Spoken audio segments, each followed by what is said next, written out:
네, 안녕하세요. 함께 성장하는 일상 랑남부동산 플러스입니다. 제가 작년 하반기쯤부터 주로 했던 표현이 있습니다. 바로 이제는 좀 확실히 싼 물건이 안 보인다라는 표현이었는데요. 뭔가 좀 저평가다라고 할 만한 물건들이 거의 없어지고 지금 나와 있는 가격대 수준에서 이 저점들이 잘 다져 나가고 있는 입장이기 때문에 호가나 실거래가들이 대부분은 좀 적정해 보인다. 만약에 이 두 개 중에서 우리가 좀 더 신빙성이 있는 거라면 어쨌든 지금 실거래가일 수밖에 없는 거죠. 그런 실거래가들이 좀 낮아진 형태에서 이제 주기적으로 신고되고 있다 보니까 지금 와서는 뭐 확실히 뭔가 싸다라는 느낌보다도 그냥 앞으로 뭐가 좀 더 오를 수 있을까 이런 측면에서 바라보는 경향이 있었습니다. 그리고 나서도 벌써 한 6개월 정도가 지나갔는데 요즘 들어서 이제 많이 의문이 드는 게 그러면 지금은 좀 뭘 사야 될까 이런 고민들이 될 것 같아요. 그래서 뭐 많은 분들이 또 찾아와서 물어보긴 하지만은 아직까지도 제가 좀 많이 의문이 드는 거는 바로 이 분양권이란 말이죠. 그래서 뭐 당연히 23년도 초반기부터 지금 현재까지도 가장 많이 거래되고 있는 게 이 분양권인 거고, 각 입지에서 뭐 좀 싸게 살 수 있는 신축 아파트라면 상대적으로 안 살 이유는 없게 되는 것입니다. 중구축급이라거나 구축을 사는 것보다는 신축급이 더 오를 수 있을까의 관점에서는 훨씬 많이 오를 거기 때문인 거죠. 그런데 이 분양권 중에서도 아직까지는 살짝 제가 뭐 주로 언급하지 않았던 게 뭐가 있냐면 바로 수성구 핵심지의 분양권들입니다. 대표적으로 이제 언급되는 게 범어자이라든지 아니면 만촌역에 있는 두 개의 아파트죠. 태왕이랑 힐스테이트 요거 세 개입니다. 그래서 요 세 개를 뭐 초점 맞추지 않았던 이유는 사실 수성구 핵심지 치고는 위치가 조금 애매하다라고 평가를 하는데 가격대 역시 좀 많이 높은 상태이기 때문입니다. 그래도 뭐 만촌역 태왕이라든지 힐스테이트는 당시 나왔을 때는 엄청 뜨거웠던 시점이었었기 때문에 분양가가 상대적으로 좀 낮아 보인다라는 측면이 있었고요. 분양 열기도 엄청 뜨거웠었습니다. 그래서 흔히 말하는 미분양은 없었던 물건이기 때문에 지금에 와서는 뭐 많이 떨어졌으니까 마피 거래가 분명히 있긴 하지만은 그래도 뭐 큰 문제까지 드러날 정도는 아니다라고 이야기를 해볼 겁니다. 그리고 이제 먼저 언급했던 게 이제 범어자이였고요. 요거는 분양 타이밍도 좀 많이 늦었었고, 그리고 분양가도 당시에도 엄청 좀 고분양가다라는 표현이 나왔었습니다. 무려 10억 정도 수준이었는데요.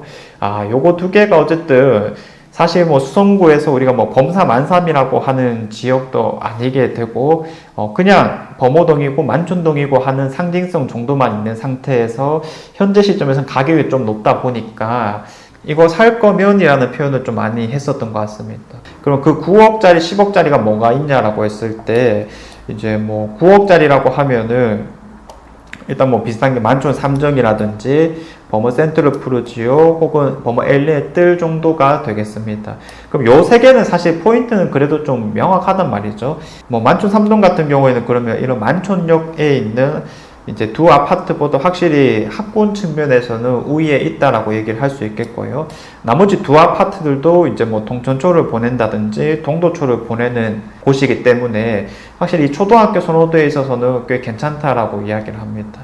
그렇게 치면은 사실 만촌역의 두 아파트들은 학교 자체를 뭐 만촌 초등학교 보내고 동원 초등학교로 각자 보내는 입장이기 때문에 사실 그러면 학군을 중요시하는 이 입지에서 초등학교부터 이렇게 좀 차이가 나버린다면 이거 괜찮은 것일까라고 하는 의문점이 계속 들었던 거죠. 그런데 이제 이런 두 개 아파트들의 거래 흐름이 뭐 그 가격대에서 꾸준하게 나타나고 있다 보니까 이게 반복적으로 나타나는 거라면 우리가 단순하게 뭐 그냥 안 좋다 이렇게 밀어 넣을 것이 아니라 왜 이런 현상이 나타나고 있는지를 좀 해석할 필요성도 분명히 있을 거잖아요. 이런 결과값이 어떻게 보면 앞으로 기본값이 될 수 있다는 측면에서 그나마 장점들을 한번 얘기해 보자면 결국에는 이제 만촌역에 대한 접근성이 될 것이고 또 이제 비슷한 인프라를 누릴 수 있다는 게 핵심일 것 같습니다. 우리가 학군이라고 하면 단순히 초등학교를 가깝게 보낼 수 있느냐도 또 중요하긴 하겠지만은 요즘에는 또 학원가에 대한 기능이 참 중요할 것 같아요. 그래서 뭐 이런 건 제가 실제로 논문에서도 좀 본 적이 있었는데, 서울 대치동 같은 데서도 초등학교에 대한 접근성보다는 학원가에 대한 접근성이 더욱 중요하다라고 말하는 응답 비율이 훨씬 높게 나오기도 했다라는 내용이 있었거든요. 그렇게 치면 결국 핵심 라인은 요 범어역에서 만촌역으로 이어지는 이 달구벌대로 라인에 있는 학원가라고 볼 수 있기 때문에 이런 것들 정말 가까이서 누릴 수 있다라면 뭐 중고등학교에 어쨌든 근처 보낼 수 있을 거니까 결국 학군에 있어서 뭐 크게 뒤처지는 건 없다라고 뭐 한편으로 얘기를 좀 해볼 수 있을 것 같습니다. 그래서 결국에 뭐 가격이라고 하는 것은 어떤 단점이 치명적이냐 이런 것들보다도 우선은 거기가 가지고 있는 장점이 얼마나 크냐 이렇게 바라봐야 되기 때문에 결국 여기도 뭐 거의 9억 가까운 가격에 거래되고 있는 거라면 왜 이런 9억을 좀 소화해 나갈 수 있을까라고 했을 때는 이 정도가 가장 대표적인 장점이 아닐까라는 생각이 들고요. 이거 두 개 중에 뭘 살까라고 고민을 하는 경우도 꽤 많습니다. 그래서 저도 뭐 사실 좀 애매한 부분이긴 한데 결국에는 제가 이 두 아파트를 보면서 많이 떠오르는 지역이 요 지역이거든요. CG 신매 지역인데 어떤 아파트가 있냐면 CG 월드 메르디앙이라고 하는 아파트와 CG 효성 백년가약이라고 하는 아파트가 있습니다. 여기도 오랫동안 신축 아파트가 안 들어왔었기 때문에 2007년, 2008년쯤에 이제 이런 신축 아파트들이 이제 들어왔었어요. 그래서 이 두 개가 실질적으로 뭐 이전까지는 대장 아파트였다라고 불리는 상황에서 지금 조금 더 이 고점을 형성하고 있는 아파트는 바로 CG 효성 백년가약이란 말이죠. 야, 그러면 이게 왜 더 괜찮을까라고 하면은 이 안에서도 사실상의 아파트 차이가 정말 많이 나고 있는데 그거에 이제 극묘한 점은 바로 이 지하철과의 연결성이 아닐까 싶어요. 그래서 여기에는 정말 큰 장점 하나가 뭐 달구벌 대로에 딱 붙어 있다라는 점도 있지만은 결국 지하철에 바로 연결된다라는 점이 가장 중요하게 나타나는 상황이거든요. 그래서 지금 호가나 실거래가도 상당히 높아요.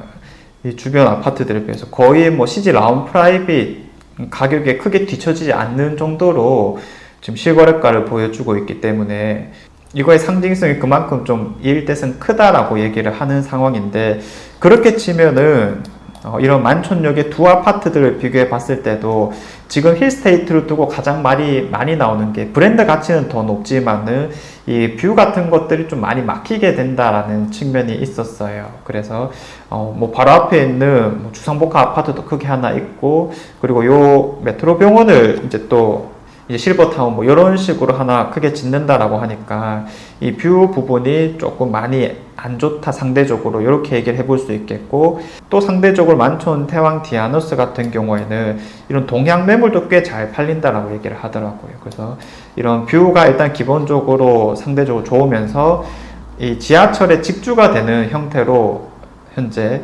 공사가 진행 중에 있기 때문에 상징성에 있어서는 이게 조금 더 앞서 나갈 게 아닐까라는 생각이 들기도 합니다. 자, 아무튼 요거는 뭐 하나의 의견으로 받아들이시면 될 것 같고요. 요런 게 9억 정도인 상황에서 이제 사실 범어자리가 10억 정도에서 거래되고 있단 말이죠. 뭐 물론 매물에는 무피인 것들이 워낙 많긴 하지만은 결국 이게 그러면 또 우리가 한편으로 생각해 봤을 때 왜 10억까지 좀 받아주는가라고 얘기를 해보자면 그래도 이제 초등학교가 아닐까 싶어요. 결국에는 이제 동천초가 이 주변에 있는 핵심 초등학교이지만은 과밀 문제 때문에 보내지 못하고 범어초등학교로 가게 되었거든요. 근데 이제 범어초등학교의 상징성 앞으로 좀 무궁무진하다라고 보는 이유가 어쨌든 힐스테이트 범어도 보내고 있고 수성 범어 W도 이제 보내는 곳이기 때문에 이런 것들에 보낼 수 있다라면 그래도 이 학교 인지도에 있어서는 충분히 빨리빨리 이제 자리 잡아 나갈 수 있을 것이다. 그래서 우리가 장점을 정말 딱 이렇게 넣어가지고 10억, 그래. 그래도 이런 게 있지라고 얘기를 해볼만 하겠지만, 사실 아파트 자체를 비교해 봤을 때, 힐스테이트 버머 센트럴, 이것과 큰 차이가 나는 건가라는 의문이 사실 들기도 합니다. 이게 사실 지금 8억 정도 수준이거든요. 그리고 2022년식이고, 그럼 연도가 뭐 좀 차이가 나니까 뭐 가격 차이가 좀 나야 된다라고 하지만은 그래도 10억 정도 수준은 아직 아니긴 하다라고 이야기를 해볼 수 있겠습니다. 방금 말씀드렸던 이런 아파트들이 지금에 와서 뭐 현 시점에서 아주 매력적이냐, 사실 그건 아닌데 어찌됐든 꾸준하게 거래가 되고 있다 보니까 우리가 가격적으로 좀 해석을 하는 과정들이 있었고요. 여전히 그 금액대라면 우리가 아직은 아니다. 왜냐하면 10억대라면 사실 지금 당장 비교해 볼 수 있을 만한 게 뭐 만촌 자이르네 정도가 있겠고요. 그리고 9억대라고 한다면 앞서 말씀드렸던 한 3개 아파트들 있죠. 그런 것들이 좀 더 눈길이 가고 실제 거래량에 있어서도 좀 더 빈번하게 많이 나타나는 경향이 있기 때문에 우선은 이제 그런 것들 먼저 좀 초점을 맞추시면 될 것 같고, 방금 말씀드렸던 이런 아파트들은 뭐 당장은 아니지만은 지금은 아직까지도 좀 비싼 느낌이 있긴 하지만은 이게 선택지가 사실 거의 없어진다라는 측면에서 결국 우리가 이 한마디면 좀 마무리될 수 있을 것 같아요. 아니 그래서 수성구 중심가 이제 뭐 살 건데 라고 이제 얘기할 수 있을 만한 타이밍이 뭐 언젠가는 또 올 거라는 측면에서 역시 신축 아파트에 대한 관심도는 끊길 수가 없는 조건이기도 하다라는 생각이 듭니다. 아무튼 뭐 우리가 뭐 양극화 특히 거래에 있어서도 이런 양극화 현상이 매우 잘 드러나고 있다라고 하는데, 수성구 중심가에는 선택지 자체가 참 줄어들고 있는 상황이기 때문에 지금 거래가 나타나고 있는 것들을 좀 중점적으로 봐야지 우리가 흐름을 안 놓칠 수 있게 되는 거다라는 생각이 듭니다. 사실 뭐 수성구 중심가를 노리시는 분들이 그렇다고 뭐 비수성구의 아파트들을 사야 되겠다 이런 식으로 시야를 막 넓혀 나가고 이러진 않을 거다라는 생각이 들어서 점점 좀 더 상위 입지 혹은 경기도 서울권의 입지는 어떤 비슷한 곳들이 있을까, 이런 식으로 이제 좀 고민을 하시는 것 같은데요. 조만간 정리해서 또 말씀을 드려보도록 하겠습니다.